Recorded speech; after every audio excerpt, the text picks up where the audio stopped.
when we become a Brahmin, we are knowledgeful. We understand the reason why whatever is going wrong is going wrong. Yes, don't we? We understand the reason for everything.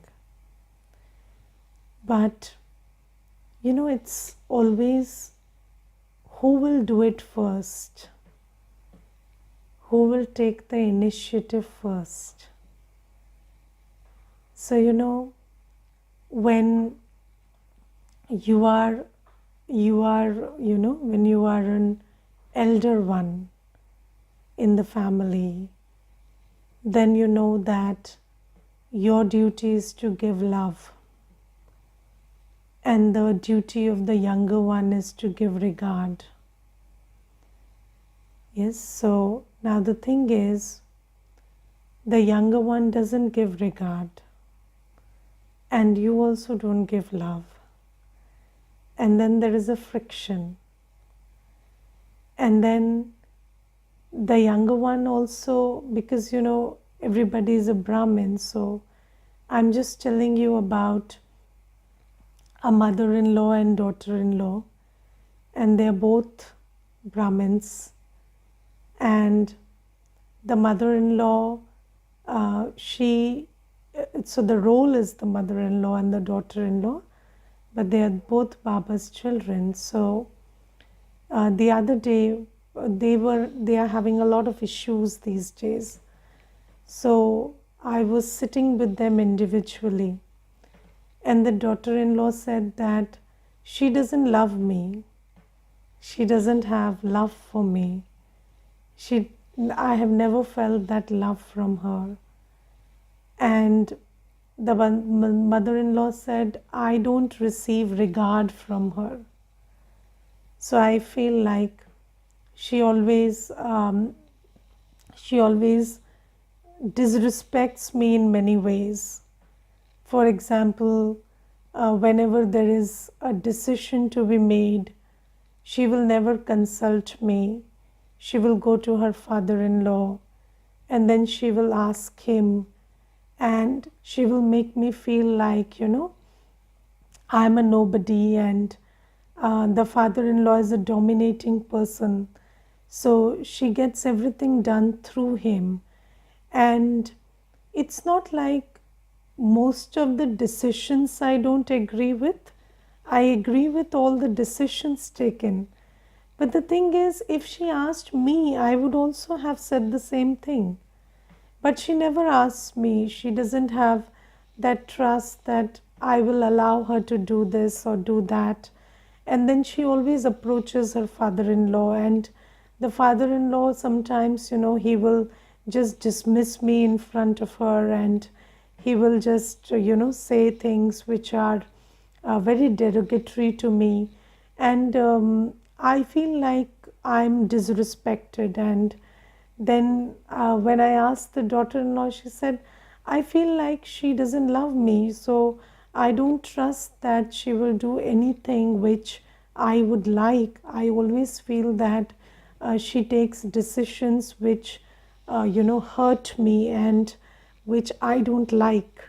So if I want something, she will not take a decision in my favor, and that's why I don't go to her. So because both of them are in Gyan, and they are, they are good Baba's children. So both of them are good Baba's children. So I asked the mother-in-law, I said, what do you think you should do in this situation? So she said, I need to love her. I know that she feels unloved, and I know that I need to extend that warm, gesture towards her. And when I asked the daughter-in-law, she said, I know that I should respect her. I know that I don't respect her enough, and I do things this way, and I'm fully aware of it. So then I said, then what's the problem? You know that she needs love, and you know she needs respect. Then where is the problem? So I was just thinking, and I thought, the problem is who will do it first. It's always, with Brahmins, it's not what to do, how to do, whether to do. You agree with all of those, but who will do it first? So, if, and I think, this whole thing about being the wiser one is about taking the first step. And when you take the first step, who will do the first, who will make the first move, who will do it first? And if you start, whatever makes sense to you according to Srimad, if you take the responsibility of doing that first, putting that into execution first, then I think you become the bigger one and you claim a higher status. But when you do it first also, you must understand that it will not be reciprocated all at once, because this is a form of karmic settlement between Brahmin souls. Even if you are playing the role of a mother-in-law or a daughter-in-law, and or a husband and a wife, and both are also BKs, even in those cases, you must understand that just because you both are Brahmins, there is no karmic settlement. It's not like that. It's about karmic settlement. And when there is karmic settlement, you have to have patience. You have to have virtues. You have to be loveful. You have to be virtuous. But you also have to have a lot of patience, because your being virtuous or your being loveful or your being kind may not be reciprocated immediately, because it's not just about one birth. It's about the karmic account you've created in 63 births. And when we take into account all of that, then we must understand that whatever looks like a small issue is actually has a backward linkage of 63 births. And so we must take all of that into our awareness. And when you decide to be the first one, don't think that okay, I did it first, now she must reciprocate or he must reciprocate. That's not how it works. So you have to be the first one. You have to be very patient. You have to give it time and allow that karmic settlement to happen. So, I was just thinking about these things, that, how do you become the bigger one when you put into execution what you understand? Because, even with Brahmin souls, we understand everything. And but when it comes to deep karmic settlements, doing it first is the problem. So I've seen many BKs also say, Didi, there's nothing that we don't know. So we know why there is a problem, we know the solution, but I don't know, somehow I'm not getting the strength to do it. And this requires, yoga with Baba. And if you pay a lot of attention to remembrance of Baba, then you have that power to do it first. And what is the purpose? Keep the purpose in front of you, that I have to settle my karma. So this is something that was just on my mind, so I decided to share it. Then there is today Baba's Murli is all about fortune, and there are three things which are very prominent in the Murli. So one thing is fortune, second thing is karma. So fortune is always created through karma. Yes, and the third thing is knowing your fortune. So, we are knowledgeful souls. So, in the world, people do a lot. So they make effort, whatever they can, whatever they know, whether it is limited or whatever, but they make effort. Everybody makes effort. There is nobody who doesn't make effort in the world. But they don't know where this effort is going. So, they don't know their fortune. So, people work, toil, sweat, they make a lot of effort, but they don't know whether they will receive whatever they are toiling for. But Baba says today that we are Swadarshan Chakradhari souls, and we are the ones who know what we are going to receive exactly with our effort. So, we are those ones who are making effort for a certain future.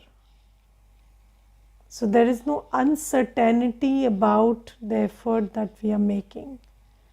So, it's not like whether you make effort in Sangam Yuga or don't make effort, there is something which can happen arbitrarily. No.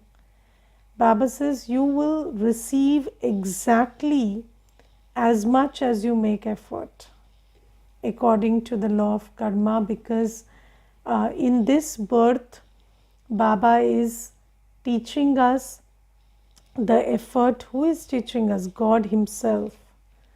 So He is teaching us the exact effort we need to make to become the King of Kings.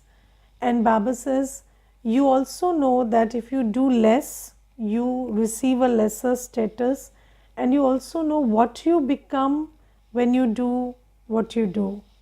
So you are making an effort for something which is very, very certain in your fortune.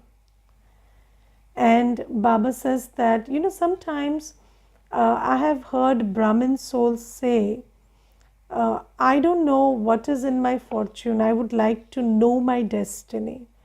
So, I would like to know whether I would become a king or a minister. Ministers there are not, so sorry. So, I would become a king or a wealthy subject or a subject or the king of kings. Who will I become in Satyug? So, Baba says that it's not uncertain. So look at your effort and match it with the knowledge that Baba is giving you, and you will exactly know what you're going to become. So if you're making the effort for becoming a king, you will become a king. It's not like you will make the effort and not become a king. It doesn't work like that. This is the best thing about this beautiful time is you are making effort for a future which is very certain, and you exactly know what you're doing and what you're going to be because of what you're doing. So this is something, and today Baba says that in the world, in the world, those people study for temporary happiness and become barristers, etc. in this birth. There is no question of anything for their next birth. In that too, it's not certain whether they will become that or not. Right? So, people are studying and they get a degree and they become a barrister for one birth. But what about the next? Again go to school, carry your bag and go to school in the next birth. But Baba says in that also, it's not certain that if you study, you will become a barrister. You may not.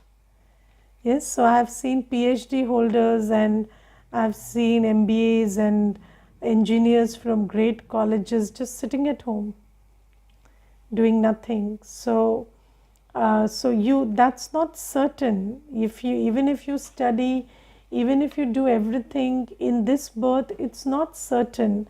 In the world, it is a world of temporary happiness, and you may or may not receive. But Baba says, you understand that you will definitely go to heaven in future.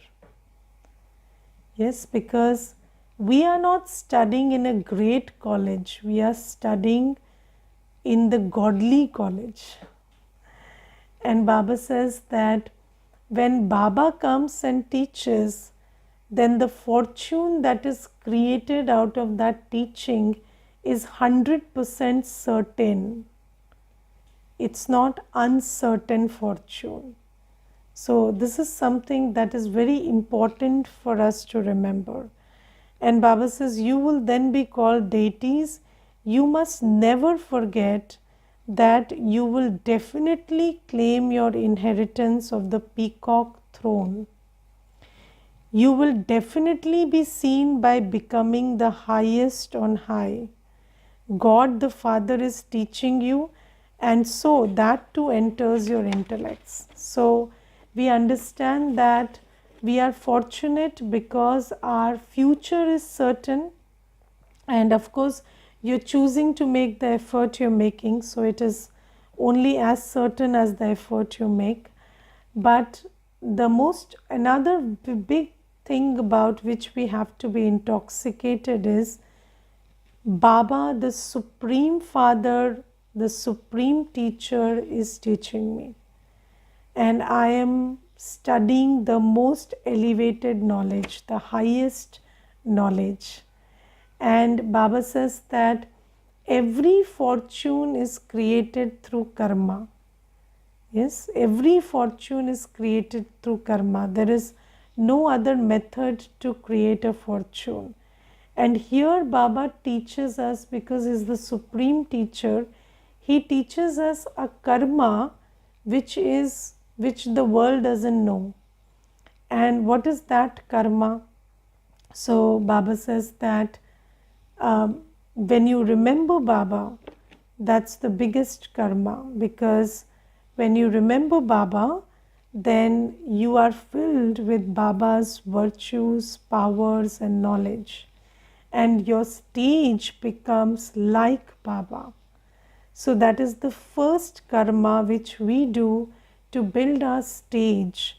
And from that stage, when you think, when you discern, when you decide, then your karma is very different and much better from whatever you do in the world. Yes, so you ask anybody on the street, that do you work better when you're peaceful and loveful and when you remember something spiritual that you read in the morning? So they will say yes. So what is that?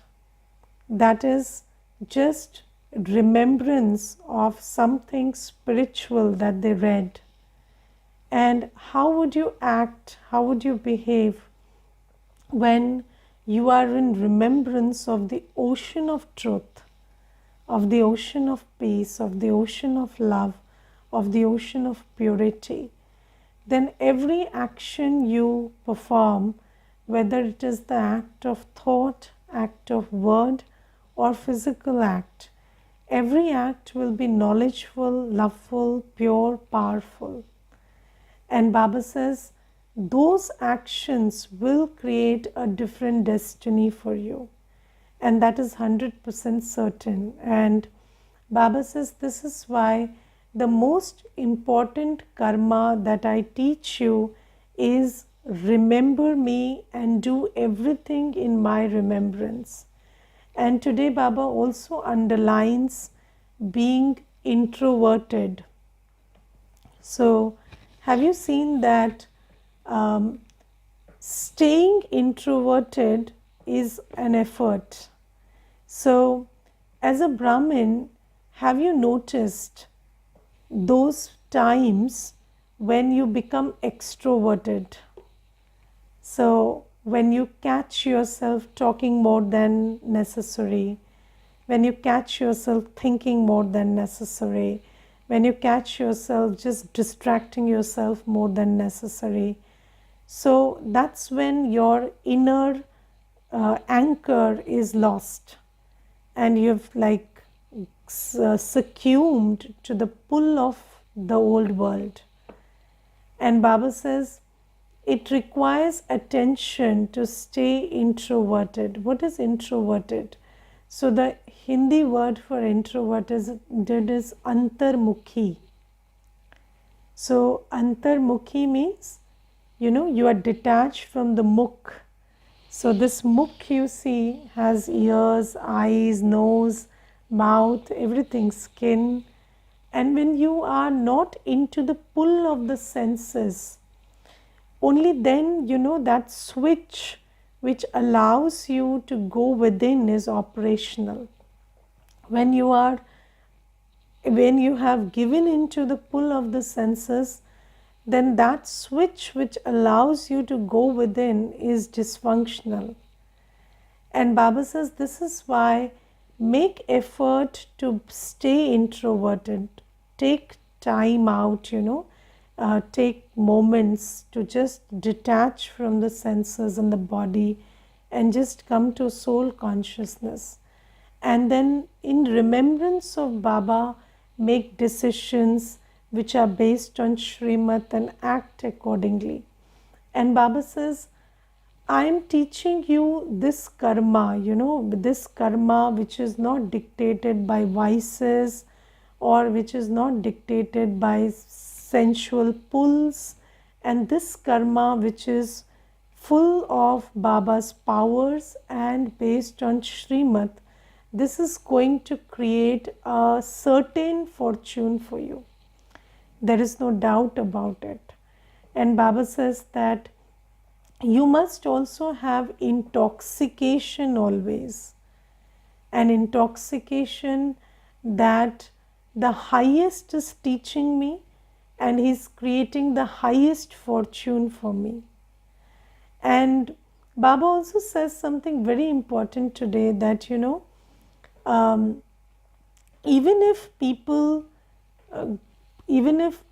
create a fortune for themselves which is based on wealth and happiness. So suppose there is a person individually who has health, good relationships, wealth, everything at this point of time, but still you cannot call that person fortunate, can you? Because that person, that soul is living in Kali Yuga, and Kali Yuga means everything is perishable.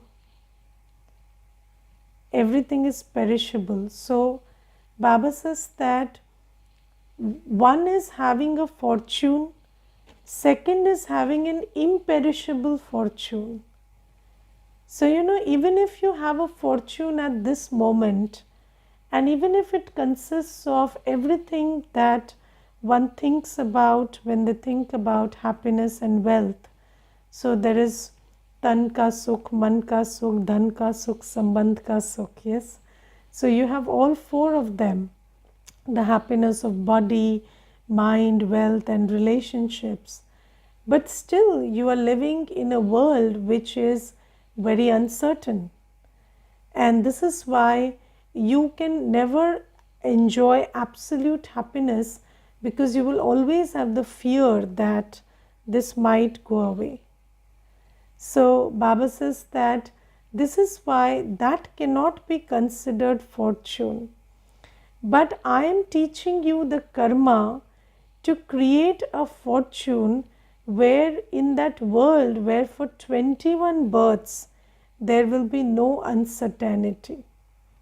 And Baba today talks about natural calamities which are on the way, and you see the kind of torrential rains that are happening in everywhere. And Baba is talking about natural calamities today, and he's saying that when natural calamities take over, then whatever insurance you've done, it doesn't work. And however many relationships you have, there will be nobody to even cremate the body in a dignified manner. There'll be nobody to perform the last rites also. So in this old world, there is nothing like fortune, because it's all very temporary and very perishable. And this is why Baba says that you must understand, and Baba today says the most fortunate thing is you are a Swadarshan Chakradhari. And what is a Swadarshan Chakradhari? Swadarshan Chakradhari is somebody who has the knowledge of the cycle. And this knowledge of this cycle makes us aware that this is the diamond age and the golden age is coming.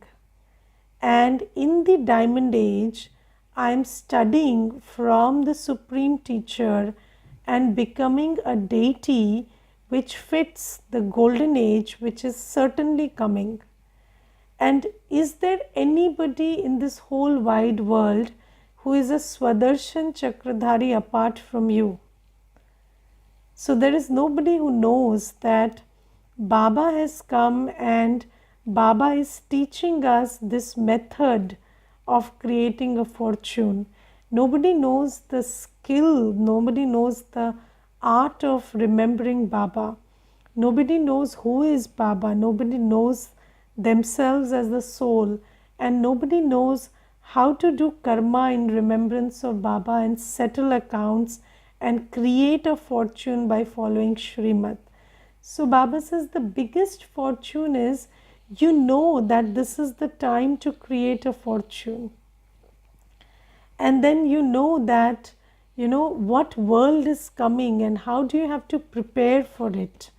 And you say that if there is a businessman who knows which business is going to thrive tomorrow, then he can make so much of profit because he will learn the skill for doing the business that's going to thrive tomorrow. So Baba says, I have made you Swadarshan Chakradhari. You know where you are standing, you know where you're going. And this knowledge, if you put it in for use, for your benefit, then you can create a very great fortune. So Baba says this is the most elevated knowledge that you have. And Baba says, with this knowledge, you not only can create a fortune for yourself, but you can also help others create a fortune. Because nobody else is Swadarshan Chakradhari. So they are all very, people, what are people doing in the world?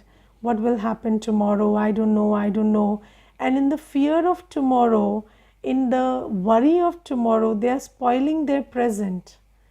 But here we are knowledgeful children, knowing the tomorrow and creating a future for ourselves in the present based on the knowledge of tomorrow.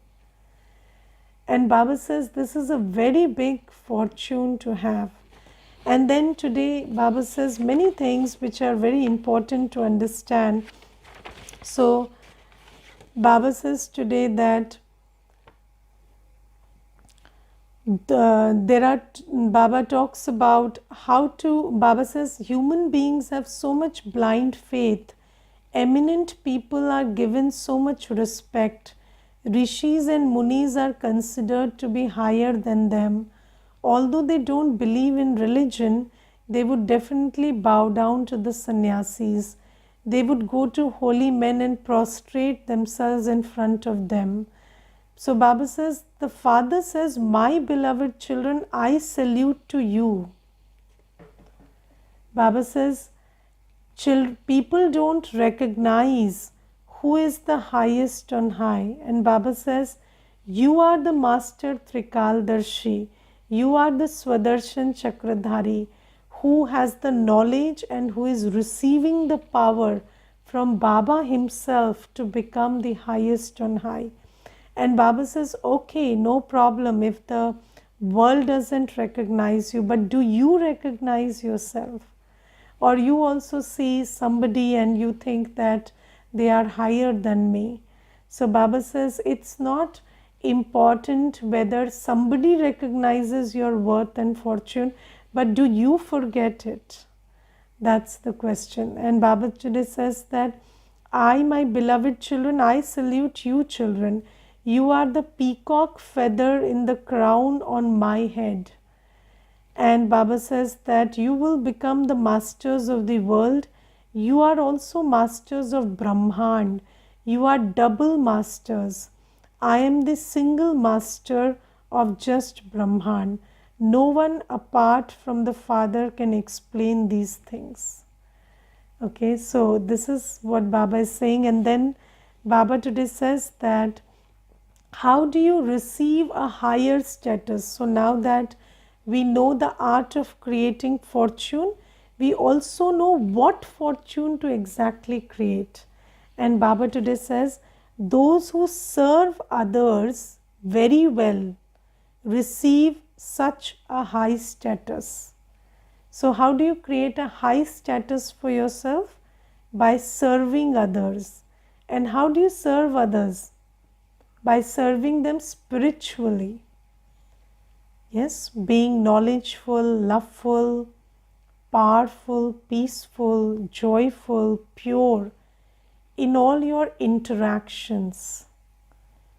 So, whenever you interact with somebody, when you are loveful, they receive love. When you are happy, they receive happiness. When you are knowledgeful, then your interaction makes that knowledge rub over them also.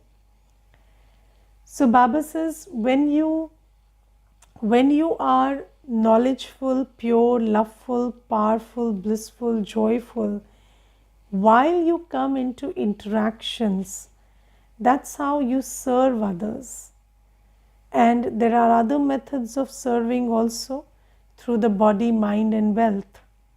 So Baba says, when you support the yajna with body, mind and wealth, then you serve others. And Baba says, these are the methods through which you create a high fortune for yourself. And then Baba says,